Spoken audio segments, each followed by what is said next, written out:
Comment réussir à finir l'UTMB en étant amateur en 2024?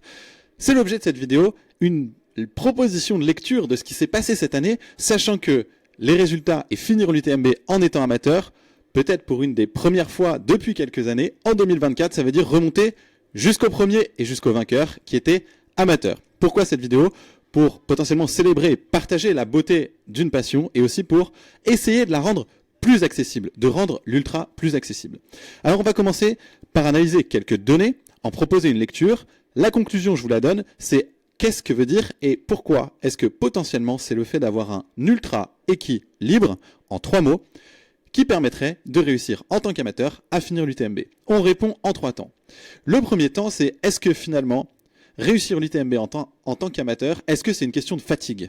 C'est trop dur, c'est trop long, on est trop fatigué et du coup, on abandonne.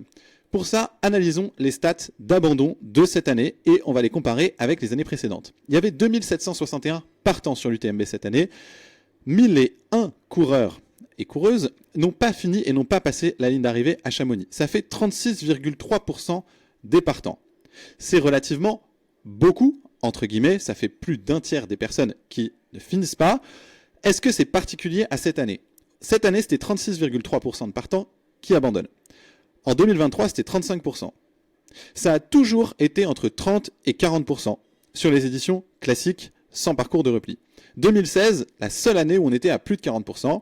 By the way, j'y étais, un bel orage à un moment donné, il faisait aussi très chaud. Bref, 2016, c'était la seule fois où c'était plus de 40%. Ça n'a jamais été moins de 30% sur aucune des éditions. Donc sur l'UTMB, on abandonne beaucoup, c'est récurrent et c'est régulier entre toutes les éditions, à peu près un tiers des partants ne passe pas la ligne à Chamonix. Quand on va un peu plus dans le détail, parce que finalement réussir l'UTMB, c'est ne pas l'abandonner, ne pas s'arrêter avant d'avoir passé la ligne d'arrivée, qui est aussi la ligne de départ, mais dans l'autre sens, avec le tour du caillou entre les deux.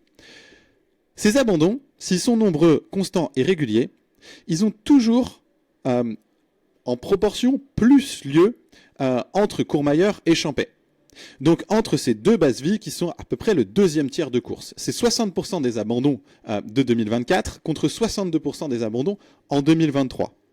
Donc on voit qu'à l'intérieur de ces abandons qui sont constants et réguliers, il y a beaucoup plus de chances en proportion que ça arrive dans cette section spécifique du parcours et ça aussi c'est régulier entre les années.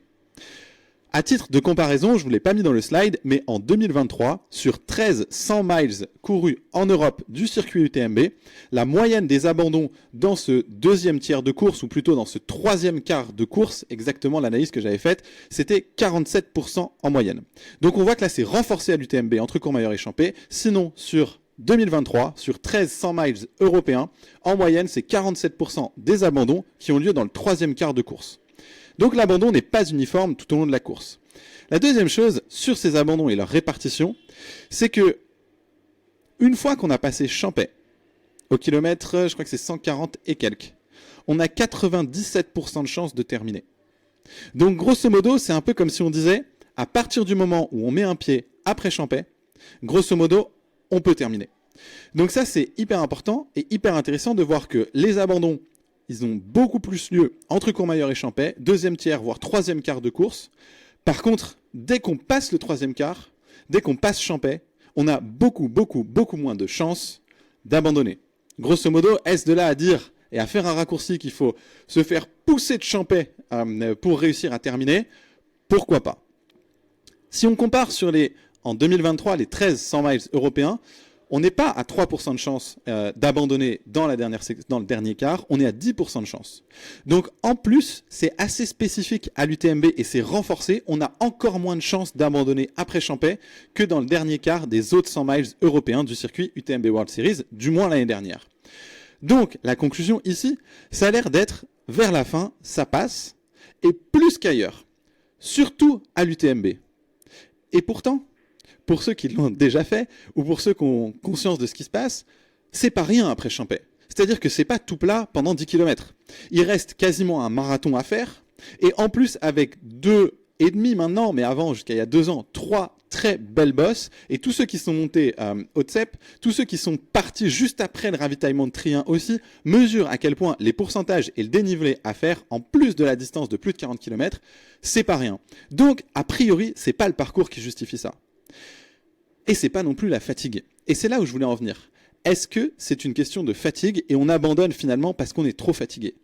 Bizarrement, la section où on abandonne le moins, c'est la dernière. C'est les derniers 30 à 40 km. Et pourtant, ils sont extrêmement durs d'un point de vue profil. Et pourtant, c'est là où on est à plus de, pour les premiers, 15 heures de course, mais sinon, pour la majorité des coureurs, on le verra, plus de 25-30 heures de course. On a déjà passé une, voire deux nuits presque complètes, complètement dehors. On est parti à 18h et on a passé toute la journée du samedi.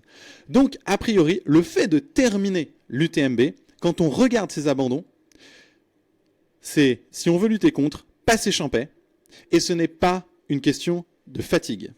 Alors, est-ce que ça peut être d'autres critères? Et là, on arrive à la deuxième section de la vidéo.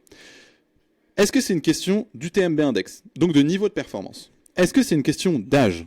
Est-ce que c'est une question de nationalité? Et derrière l'idée de nationalité, en regardant un peu et en analysant les pays qui sont représentés, l'objectif c'est de voir plus précisément, est-ce que c'est les conditions d'entraînement? Est-ce qu'on est obligé d'habiter dans un pays qui a de la moyenne de la haute montagne pour pouvoir réussir à terminer un UTMB dans de relatives bonnes conditions? Et là, du coup, ce que je vous propose, c'est que j'ai fait l'analyse sur les 30 premiers arrivants. Puis l'analyse sur les arrivants numéro 865 à 894, à savoir les 30 coureurs qui arrivent, on va dire, de façon médiane. C'est-à-dire qu'il y a 1760 arrivants. Si on prend les 30 coureurs qui sont entre le premier et le dernier finisher, on a ces 30 coureurs-là entre la position 865 et 894. Et puis j'ai pris les 30 derniers coureurs et coureuses à passer la ligne, 1731 à 1760. J'ai essayé de regarder qu'est-ce que ça donne quand on regarde leurs UTMB index. Qu'est-ce que ça donne quand on regarde leur catégorie d'âge. Et qu'est-ce que ça donne quand on regarde leur nationalité. La première chose quand on regarde l'UTMB index sur cette première cohorte des 30 premiers finishers, c'est que le premier, il était 70e UT plus élevé des UTMB index au départ, apparemment, quand on écoute le speaker sur le live. Donc finalement, celui qui gagne, c'est pas forcément le mieux classé. La deuxième chose, c'est que quand on regarde sur la cohorte de 30 et qu'on sort du cas particulier, les UTMB index des 30 premiers s'est allé de 913 pour le plus élevé, et il me semble que c'est l'Allemand qui termine 5e, à 776 pour, de mémoire, le 24 ou 25e. Donc on voit qu'entre 776 et 913, il y a quand même un bel écart. La moyenne, elle est à 844. Donc a priori, c'est pas forcément le critère de l'UTMB index qui donne sa place à l'arrivée, et au contraire, c'est peut-être autre chose. La deuxième chose, c'est qu'il y a déjà 15 nationalités dans les 30 premiers. C'est assez remarquable. Il y a plusieurs continents qui sont représentés, et même quand on regarde à l'intérieur de la France, sur les coureurs français qui sont arrivés dans les 30 premiers, il y a une belle aussi diversité géographique. Quand on regarde les âges maintenant, mention spéciale à Patrick Bohard qui termine 58e à 60 ans, dans le top 60 à 60 ans. L'autre chose, quand on regarde les 30 premiers, c'est là où la diversité d'âge est la moins élevée des trois cohortes. Par contre, il y a déjà 3 coureurs qui ont plus de 40 ans dans les 30 premiers. La majorité ont entre 18 et 35 ans. Et il y a aussi 3 ou 4 femmes, je crois, dans le top 30. Donc, potentiellement, quand on regarde les temps de premiers, c'est pas forcément une question du TMB Index qui fait son ranking à la fin. C'est pas forcément une question de nationalité et de conditions d'entraînement. C'est pas forcément une question d'âge ni de sexe. Maintenant, quand on va sur la deuxième cohorte, celle qui passe la ligne, on va dire de façon médiane. Les coureurs, on s'en souvient de 860 à 895 de mémoire. Là, on a des UTMB Index qui sont encore plus variés. Le plus faible de cette cohorte était à 476. Il n'y a aucun jugement quand je dis le plus faible, c'est juste valeur relative par rapport à la cohorte. Le plus élevé, il était à 698. 698. Je crois qu'il y a moins de 2% des coureurs d'ultra, quand on regarde la répartition des UTMB Index dans le monde, qui sont à ce niveau-là de 698. Donc les coureurs médians, encore plus de différence entre les UTMB Index, 476 à 698. La moyenne, elle est à 557. Et là aussi, assez paradoxalement, j'ai pas compté précisément, mais j'ai vu qu'on était à plus que 15 nationalités et encore une fois une diversité géographique assez énorme sur cette cohorte aussi. Et là, il y avait, je crois, 4 ou 5 femmes sur les 30 arrivants. Il y avait 7 coureuses et coureurs qui avaient plus de 50 ans et il y en avait 8 qui avaient moins de 35 ans. et tout le reste était entre les deux. Donc on voit qu'il n'y a pas non plus d'âge pour terminer, on va dire, en milieu de peloton. On passe à la troisième cohorte, et là on se souvient du 476 comme l'UTMB index le plus faible pour cette cohorte qui arrive en milieu de tableau, un peu plus de 40 heures. La dernière cohorte, les 30 derniers à passer la ligne d'arrivée. Donc là, je crois qu'il y avait de mémoire plus de femmes, je crois que c'était entre 7 ou 9 de mémoire. Et sinon, on avait des UTMB index qui étaient compris entre 408 et 563. Si on revient juste avant, on voit, ok, le plus élevé 563, quand le plus faible de ceux qui terminent 800 places devant, il est à 476. Donc là, pareil, la relativité du niveau de performance exprimé par l'UTMB Index. Et on voit que la moyenne des UTMB Index des 30 derniers coureurs, elle est équivalente à 476 à la moyenne la plus basse de la cohorte de ceux qui terminent 800 places devant. Comme si finalement l'UTMB Index avait une valeur toute relative quant à ses chances de finir l'UTMB et ensuite à quelle position le finir. Encore une fois, dans cette dernière cohorte, on retrouve plus de 15 nationalités et des continents très différents, des conditions d'entraînement très différentes. Quand on regarde, par exemple, des coureurs japonais, les conditions d'humidité, les conditions de chaleur, les saisons, les dénivelés, les types de terrain n'ont rien à voir. Plus de 15 nationalités, et là on retrouve des coureurs et des coureuses qui sont globalement un petit peu plus vieux en moyenne, puisqu'on a 9 coureurs de plus de 50 ans et seulement 2 coureurs de moins de 35 ans. Ceci dit, ça veut dire qu'on a quand même une répartition qui va de grosso modo 25 à 55, voire 60 ans, jusque dans les derniers. Donc, potentiellement, la conclusion que je vous propose ici, c'est qu'on a des âges variés. Sur ces 3 cohortes, qui j'espère sont à peu près représentatifs, qui a 3 fois 30 coureurs, à des niveaux très différents sur la ligne d'arrivée. Des âges qui sont très variés, de 20 à 60 et quelques années. Des UTMB index qui sont très variés et qui ne sont pas corrélés à votre place sur la ligne d'arrivée. J'ai commencé globalement, mais c'était un peu trop biaisé par l'ordre d'arrivée et l'ordre d'abandon, à analyser les UTMB index de ceux qui abandonnent, et notamment à Champais. Et en fait, c'est largement biaisé en fonction de la cohorte que vous sélectionnez, mais il y a une variation d'UTMB index aussi dans les abandons qui est assez énorme. Des âges variés, des UTMB index variés, c'est pas son niveau de performance. Comme si finalement on n'avait pas forcément plus de chances de terminer l'UTMB parce qu'on était plus fort au départ que d'autres. Des expériences qui sont très variées en termes de situation géographique et donc de paramètres d'entraînement. Il n'y a pas une seule préparation qui est similaire quand on a un degré de variance entre les nationalités, les âges, les sexes qui est aussi élevé. Donc c'est comme si finalement il y avait autant de types d'entraînement qui permettaient de passer la ligne d'arrivée. Grosso modo, je ne voudrais pas faire un raccourci, mais pour finir l'UTMB en étant amateur, en se fondant sur les données 2024, potentiellement pour 2025 ou les éditions, venez comme vous êtes. Il n'y a pas un profil type. Ou alors, on verra quelles sont ces caractéristiques de ce profil type, mais a priori, c'est pas l'âge, c'est pas l'UTMB index, c'est pas la nationalité, c'est pas les conditions d'entraînement. Et ce qu'on a vu un peu plus tôt en première partie, c'est pas non plus une question d'être trop fatigué, surtout vers la fin. Pour un deuxième paramètre de ce point 2, je vous propose, comme l'année dernière sur la même vidéo, mais en analyse des résultats 2023, de regarder le coureur médian. C'est-à-dire le coureur qui termine pile 880e sur 1760. Un exemple au hasard. Alors, naturellement, c'est pas représentatif de tout un peloton, mais je me dis, faisons un focus sur Andrew McFarlane.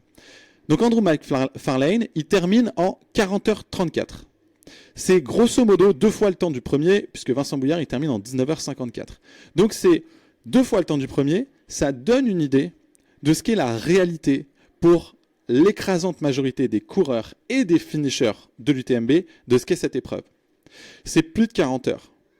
Ça veut dire que on passe 2 nuits complètes et on répartit l'effort sur 3 jours dehors sans s'arrêter. Et là, quand on entend l'UTMB, c'est du marketing, etc., quand on regarde ce chiffre-là, quand on voit que l'écrasante majorité des coureurs met plus de 2 nuits complètes et potentiellement 3 journées à terminer, la dimension marketing, elle passe très en retrait. C'est beaucoup plus de la passion de la montagne, du courage pour aller terminer ces épreuves, et vraiment une notion de dépassement de soi. Et donc là, bref, mettons peut-être à la vue de ce chiffre, la performance, parfois on entend, bah ouais, mais finalement c'est de la marche rapide, ou en fait c'est du marketing, etc. Quand on voit ces temps d'épreuve, je mets au défi quiconque de dire c'est facile de faire 170 km, 10 000 de D+, pendant 2 nuits complètes et réparties sur 3 journées en plus, tout ça en moins de 46h30 pour terminer ce tour-là. À mon avis, là on dépasse la dimension marketing pour retrouver cette dimension de passion, de courage, de dépassement de soi et d'amour finalement de l'effort tel qu'on est en train de le faire. C'est pas uniquement pour la gloire. Donc Andrew McFarlane, son UTMB index 507. Légèrement au-dessus de la moyenne, en dessous de la moyenne de sa cohorte, qui de mémoire était à 557, je crois, et légèrement au-dessus, puisque la donnée la plus basse de sa cohorte, c'était 476. Donc son UTMB index, finalement, il n'est pas incroyable, on va dire. Il n'est pas outstanding, il ne sort pas du lot. Et c'était sa deuxième année de trail quand on regarde son profil UTMB Index sur le site, justement, de l'UTMB Index. Donc c'était sa deuxième année de trail. Il avait commencé en 2023, du moins c'est là qu'il y a des courses, les premières courses qui sont répertoriées pour lui, que ce soit sur l'ITRA ou sur l'UTMB Index. On trouve 9 courses avec un S, on trouve 9 courses en 2023. C'est quand même pas mal parce qu'il y en a 8 de plus de 60 km. Il a notamment terminé un 100 miles, le 100 miles de l'UTMB Nice, de mémoire en 36 heures et quelques, et il a terminé la Mozart 100. Sinon, c'était des épreuves qui faisaient entre 60 et 90 km. Donc on a quelqu'un qui termine médian en 40 heures. On voit ce que ça représente maintenant, 40 heures à courir, ou du moins à produire un effort non-stop. Andrew McFarlane, britannique, donc on imagine avec des conditions d'entraînement qui sont très différentes de celles des Alpes, 507 du TMB Index, c'est sa deuxième année de trail, et en 2024, si en 2023 on peut dire qu'il avait quand même une année chargée, 8 courses de plus de 60 km dans l'année, c'est quand même chargé, il en a abandonné qu'une, c'était la Kullamanen de l'UTMB en novembre en Suède. Sinon il n'avait pas abandonné, du moins c'est pas répertorié. Et en 2024, pour se préparer à son UTMB, où il sait grosso modo depuis janvier 2024 qu'il va le courir, à la fin de ses courses et 8 courses de plus de 60 km c'est 8 courses de plus de 60 km qu'il a terminé.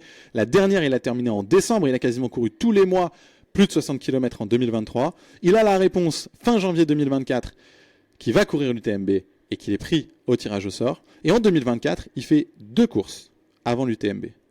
2 courses de 40 km. Pas plus. Et Andrew McFarlane, il a 30 ans.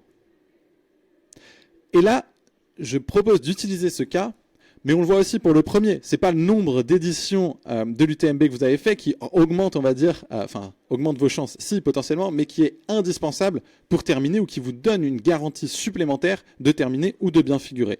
C'est la même chose pour Andrew McFarlane. C'est la première fois qui faisait l'UTMB, et c'est la deuxième fois qu'il faisait et qui terminait un 100 miles.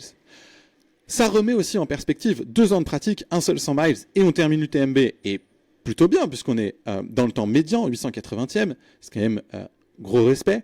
C'est pas une question d'expérience. C'est pas une question de progressivité. C'est pas comme s'il avait fallu 10 ans pour passer du 10 au 20, au 40, au 60, au 80, au 100. Ça ne semble pas être le critère discriminant pour pouvoir terminer dans de bonnes conditions. Pas une question d'expérience, ni une question de volume de course, ni même de progressivité. Expérience, progressivité, du premier au 880e, du moins, a priori, ce n'est pas non plus ce qui est en jeu. Donc comment finir l'UTMB en étant amateur, en utilisant les données de 2024 pour les éditions suivantes? On voit qu'a priori, c'est pas une question de fatigue, c'est pas une question d'expérience, c'est pas une question de progressivité, c'est pas une question d'âge, c'est pas une question de nationalité, donc de conditions d'entraînement, c'est pas une question de sexe, c'est pas une question de niveau de performance en termes d'UTMB Index, mais alors, de quoi s'agit-il? Et là, je vous propose de faire, comme l'année dernière dans la vidéo, les enseignements des pros. C'était ça le titre de la 3e partie de l'an dernier. Et là, du coup, j'ai barré pro pour mettre les enseignements des premiers, puisque effectivement, dans le top 10, il y en a au moins 2 qui ne sont pas pros. Donc, les enseignements des premiers. Pour toute la vidéo, mais en particulier pour cette 3e partie, je voudrais vraiment rappeler que c'est juste une proposition de lecture et que dans tous les cas, je le fais avec beaucoup d'humilité. C'est-à-dire qu'en aucun cas, je vais juger une performance ou juger quelqu'un, etc. Je ne suis pas un témoin direct de ce qui s'est passé, notamment pour les pros et les premiers dont je vais parler dans cette section-là. C'est uniquement ce que j'en retire de l'analyse de ce qu'ils ont pu dire eux-mêmes ou ce qui a été rapporté de sources de première main, notamment dans l'épisode de Dans la tête d'un coureur réalisé le lendemain de la course, donc c'est un contexte très particulier. Je les connais pas, je sais pas, je juge pas, et je n'ai que du respect et de l'admiration pour ce que chacune et chacun fait. Et vraiment. Et donc ça, je voulais vraiment mettre ce disclaimer avant le début de la partie 3, où je vais utiliser des exemples de non potentiellement. La première chose, les enseignements des premiers, entre guillemets, je vous propose une lecture. Est-ce que l'ultra, finalement, pour que ça marche dans cette édition 2024, pour les premiers, est-ce qu'il ne fallait pas que ce soit la plus importante des choses secondaires, comme le disait Noël Tamini de Spiridon? Est-ce que le fait que ce soit une chose secondaire, même si c'est la plus importante, au moins pendant la période de préparation, est-ce que ce n'est pas un facteur de succès pour les premiers cette année? On en veut pour témoin les performances de Vincent Bouillard et Yannick Noël. Vincent Bouillard qui termine premier, Yannick Noël qui termine 10e. Ces trois personnes ont un métier, un job, du coup parlent et aussi passent du temps avec leur famille, et ça reste une passion. La course à pied, l'ultra en général, l'athlétisme même plus largement pour Vincent Bouillard. Donc a priori, pas forcément être pro pour réussir à terminer, mais que ça reste la plus importante peut-être, au moins pendant quelques mois, mais des choses secondaires. Comme s'il y avait une sorte d'équilibre de vie à trouver et que ça, finalement, aussi, pour des membres du top 10, c'était plus corrélé à la performance que le fait d'être professionnel. C'est une proposition d'interprétation. La deuxième chose, c'est prendre deux autres cas pour, et là je tiens à la citation de François Den dans La vie courante, l'importance capitale du plaisir, aussi bien en course qu'à l'entraînement. Et à nouveau, je me fonde uniquement sur ce qui a été dit et rapporté par Adrien Séguré et par Mathieu Blanchard dans La tête d'un coureur le lendemain et le post LinkedIn de Mathieu Blanchard dans la semaine qui a suivi son abandon. Et là, ce qu'on voit, c'est que s'il y a des personnes qui font des sacrifices, qui s'entraînent très très dur, qui sont extrêmement forts, je pense que c'est bien eux deux, s'il en est. Et on voit que, du moins je vous propose cette citation de Mathieu Blanchard, il dit « L'échec, c'est pas un hasard. L'échec, c'est un reflet d'erreurs qu'on a fait dans le parcours, dans le chemin, et c'est là qu'il faut les trouver. » Comme si finalement cette épreuve d'ultra, cet effort, l'UTMB en est un, mais parmi d'autres, mais en fait c'était un reflet aussi de ce qui se passait avant, et y compris pendant la préparation. Et là on voit que potentiellement dans ce que partage Adrien Séguré, pour Anne-Lise Rousset, est-ce que le projet UTMB, c'était une motivation intrinsèque forte? Et est-ce que ça a été un plaisir à préparer? Sans doute pour les sessions d'entraînement et pour la course que ça représentait. En revanche, il partageait à quel point la préparation, en termes d'équilibre de vie et de temps alloué entre la famille, le métier et la pratique de la course, apparemment, c'est pas fait, on va dire, sans douleur et sans sacrifice, au sens où quelque chose qui était un petit peu regretté. Comme si finalement, le jour de la course, c'était ça, ce reflet, on va dire, pour utiliser le terme de Mathieu Blanchard, qui était ressorti. Et puis pour Mathieu Blanchard, c'est un peu ce qu'il dit, sauf que lui, les erreurs qu'on a fait dans le parcours, il l'identifie à sa gestion du coup de son problème au talon et de sa douleur et la transparence sur cette douleur. Sans doute. Et c'est ce qu'il dit aussi, pour des très bonnes raisons. C'est-à-dire qu'on ne veut pas décevoir, on veut y croire, on a des enjeux, entre guillemets, qui nous font, et qui sont de bonnes intentions, qui nous font passer outre. Mais à un moment donné, ça sort, entre guillemets, et la course et l'ultra, potentiellement, c'est l'épreuve reflétant ce qui s'est passé. Donc voilà. Potentiellement, du coup, ce qui voudrait dire que, je fais un raccourci, mais est-ce que le fait de finir l'UTMB en étant amateur, est-ce que c'est une question de volume? Quand on voit le volume que certains pros, beaucoup de pros ont accumulé, mais aussi des amateurs, a priori de ces exemples, pas forcément une question de volume, y compris à travers les années. Pas forcément non plus une question d'être professionnel et d'avoir du temps pour s'entraîner plus que les autres ou pas. Du coup, qu'est-ce que ce serait finalement? Si c'est pas le volume, si c'est pas le fait d'être professionnel, si c'est pas la fatigue, si c'est pas l'âge, si c'est pas le sexe, si c'est pas la nationalité, si c'est pas le niveau de performance, si c'est pas le niveau d'expérience, si c'est pas la progressivité, est-ce que ce serait pas la conséquence d'un ultra équilibre? On a vu les exemples du premier, on a vu l'exemple du cinquième, Ludovic Pommeret, une longévité incroyable. Comme si en fait pour durer jusqu'à 49 ans, vainqueur en 2016, et pourtant il fait quasi toutes les éditions, et en 2024, il bat son record personnel à 49 ans, alors qu'il avait des précédents et des records impressionnants juste avant, qu'il l'a déjà fini, mais là, toujours, entre guillemets, 8 ans après, 8 ans de plus, 49 ans, il réussit. Est-ce que c'est pas la conséquence d'un ultra équilibre? Du premier au 5e, Ludovic Pommeret, 10e, Yannick Noël, 880e, Andrew McFarlane, jusque potentiellement au 1760e, est-ce que le facteur le plus corrélé avec les chances de terminer n'est pas de réussir à maintenir un ultra équilibre? Qu'est-ce que j'entends par ultra équilibre? Ultra, parce qu'en fait cet équilibre, il faut, comme le dit Mathieu Blanchard, réussir à le tenir tout au long d'une préparation. Et c'est pas une préparation de quelques semaines, c'est plutôt quelques mois.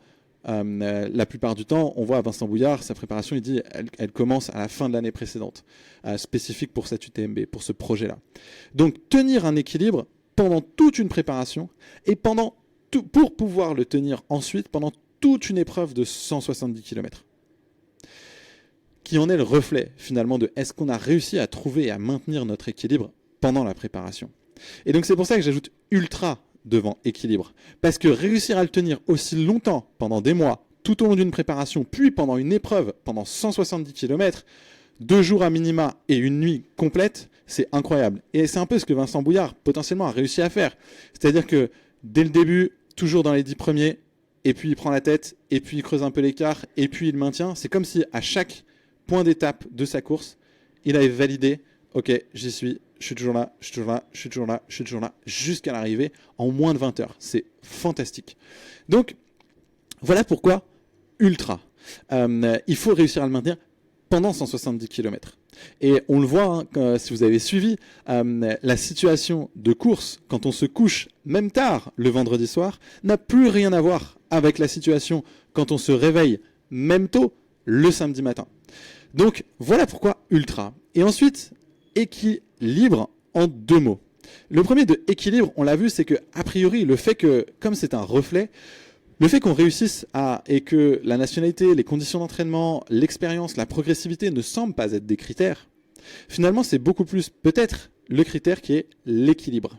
L'équilibre dans sa pratique quotidienne pendant toute sa préparation pour pouvoir le promener, entre guillemets, cet équilibre pendant 170 km autour du caillou avec autant de dénivelés positifs, avec autant de variations de température, de météo, de col, de sommet, de ravitaillement, de base vie, etc., etc. Donc cette notion d'équilibre, mais équilibre en 2 mots, avec du coup le tiret est libre, comme cette notion de liberté.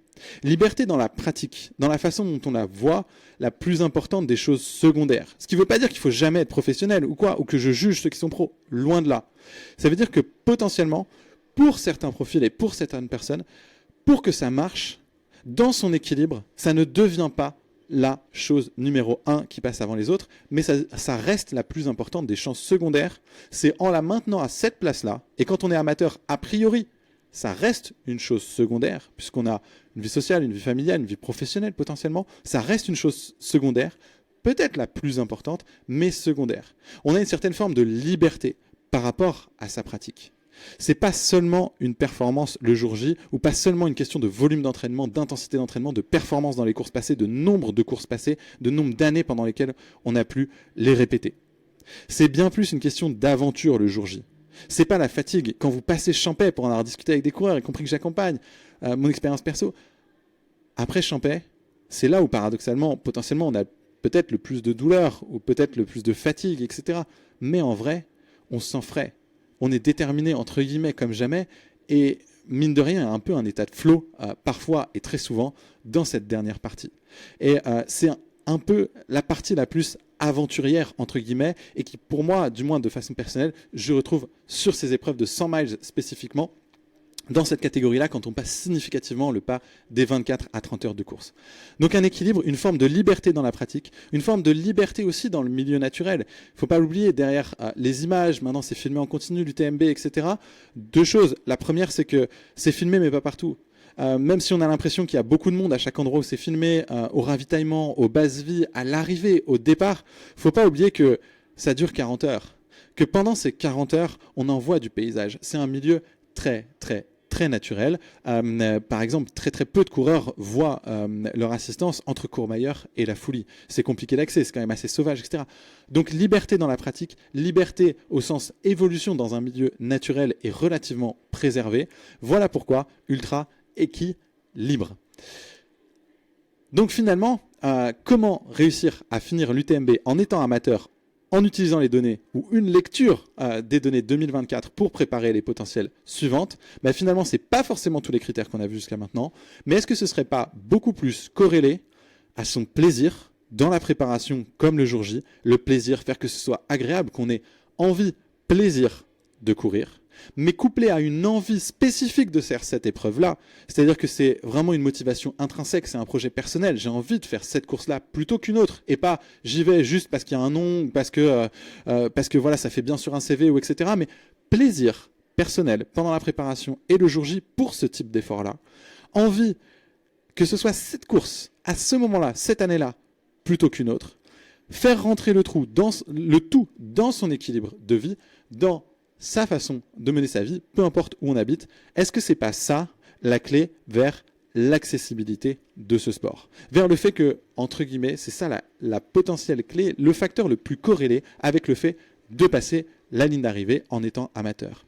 Voilà, potentiellement, j'espère qu'on a couvert les facteurs les plus importants, du moins j'en suis intimement convaincu, pour réussir à trouver sa propre formule, celle qui nous est personnelle pour réussir à passer la ligne d'arrivée. Et pour moi, ce plaisir, envie dans son équilibre de vie, c'est quelque chose qui est le plus partagé potentiellement, qui a le moins de barrières. C'est pas en fonction d'un âge, c'est pas en fonction d'un sexe, c'est pas en fonction de là où on habite, c'est pas en fonction de son expérience, c'est pas en fonction de sa performance.